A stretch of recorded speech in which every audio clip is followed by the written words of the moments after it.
सभी मुसलमान साथियों से अनुरोध है कि आपको किसके साथ जाना है ये आपको तय करना है। जो नमाज भरी भीड़ में नमाज पढ़ने वालों पे नाक चलाते हैं, या तो जिस संस्थान से मैं आती हूँ IIT BHU से, BHU में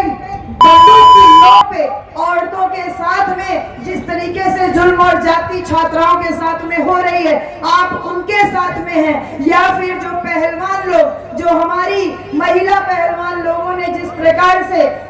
आरोप लगाया, पूरे कुश्ती संघ का जो मुख्य पदाधिकारी था, आपको तय करना है कि आप किसके साथ में हैं। ये चुनाव आम चुनाव नहीं है, ये जीवन और अस्तित्व का चुनाव है, ये अच्छाई और बुराई का चुनाव है। आपको तय करना है कि आपको बहन कुमारी मायावती जी के शासन काल में जो बड़े बड़े कार्य हुए, शिक्षा के क्षेत्र में जो उपलब्धियां हुई, सबसे बड़ा महत्वपूर्ण कार्य शेख मोइनुद्दीन चिश्ती उर्दू अरबी फारसी विश्वविद्यालय की स्थापना करके हुआ, जो आज तक उसके बाद की सरकारों द्वारा कभी घोषणा तक नहीं की गई। आपको तय करना है कि देश का 18% मुसलमान, स्पेशली आजमगढ़ की बात हम करते हैं, आजमगढ़ का 18% मुसलमान अगर इकट्ठा होकर के वोट कर दे तो किसी माई के लाल में दम नहीं है कि वो आपको शासन सत्ता से बाहर कर सके।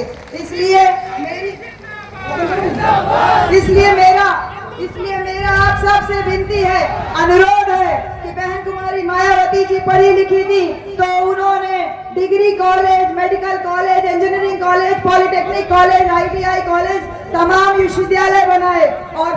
फेक डिग्री यानी नकली डिग्री बनाने वालों ने केवल आज तक झूठ बोला। तो झूठ का पर्दाफाश हो चुका है और ये सच सामने आ गया है। चुनावी चंदे के नाम पे जो धन उगाही की गई, ये पता चल रहा है कि देश की वर्तमान वित्त मंत्री के पतिदेव स्वयं कह रहे हैं कि इलेक्टोरल बॉन्ड घोटाला दुनिया का सबसे बड़ा घोटाला है। और माननीय बहन जी के साथ जब मेरी मुलाकात हुई 21 मार्च को, उन्होंने हमारे सामने साफ तौर पे इन सारी बातों पे चर्चा किया और ये कहा कि अगर पूंजीपति लोगों से आप सहारा लोगे तो आपको उनका इशारा मानना पड़ेगा। हमारी बहन जी ने अकेली ऐसी पार्टी है बहुजन समाज पार्टी, जिसने किसी भी पूंजीपति धन्ना सेठ से 1 रुपया कभी चंदा नहीं लिया, तो उनका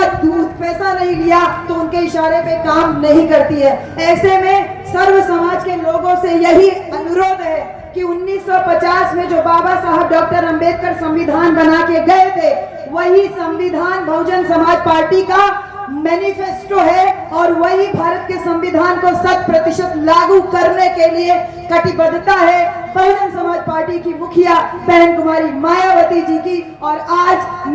जब मुझे अवसर मिला है इस लालगंज लोकसभा में प्रत्याशी के रूप में आपको संबोधित करने का, तो समस्त जनता से यही अपील करूंगी कि सर्वजन हिताय सर्वजन सुखाय का नारा कोई चुनावी जुमला नहीं है, बल्कि वो हकीकत है कि बहन जी के द्वारा किए गए कार्यों से सर्व समाज को जो लाभ हुआ है, सर्व समाज अपनी बहना के प्रति कृतज्ञता व्यक्त करे, आभार व्यक्त करे। और ये 2024 का जो आम लोकसभा चुनाव हो रहा है, इसमें भारी से भारी संख्या में बहुजन समाज पार्टी का हाथी के सामने वाला बटन दबा करके बहन कुमारी मायावती जी को PM बनाने का रास्ता साफ करे। इन्हीं सारी बातों के साथ में मैं ये बात और कहना चाहूंगी उन तमाम पिछड़े समाज के भाइयों से कि जो पिछड़े समाज की बात हमारे माननीय लोहिया जी कहते थे कि मेरी पार्टी ही मेरा परिवार है, लेकिन मुसलमानों के रहनुमा बने रहने वाले लोगों ने ये कह दिया कि मेरा परिवार ही मेरी पार्टी है। इसलिए सावधान हो जाइए, ऐसे तमाम पीढ़ी के रूप में जुमले जो आपके बीच में पहुंचाए जा रहे हैं, एक भी मुसलमान को राज्यसभा भेजने का साहस नहीं हुआ। मुसलमानों के खिलाफ हो रहे अत्याचार के खिलाफ बोलने का किसी के अंदर साहस नहीं है साहस तो सिर्फ और सिर्फ बहन कुमारी मायावती जी में। तो बहन जी के शासन रीतियों और नीतियों में आस्था और विश्वास व्यक्त कीजिए, और जहां जहां भी आपको मौका मिले, लालगंज और आजमगढ़ की जनता, साथ ही साथ जो अलग अलग जिलों की जनता है, लालगंज में तो 25 मई को चुनाव हो रहा है, हाथी के सामने वाला बटन दबा करके हम सबको अपना आशीर्वाद दीजिए। इन्हीं सारी बातों के साथ में यहाँ पधारे सभी अलग अलग गांव से आए हुए हमारे सभी प्यारे ग्रामवासियों, मेरी प्यारी बहनों, आप सबको ढेर सारा आभार। सभी को जय भीम, नमो बुद्धाय।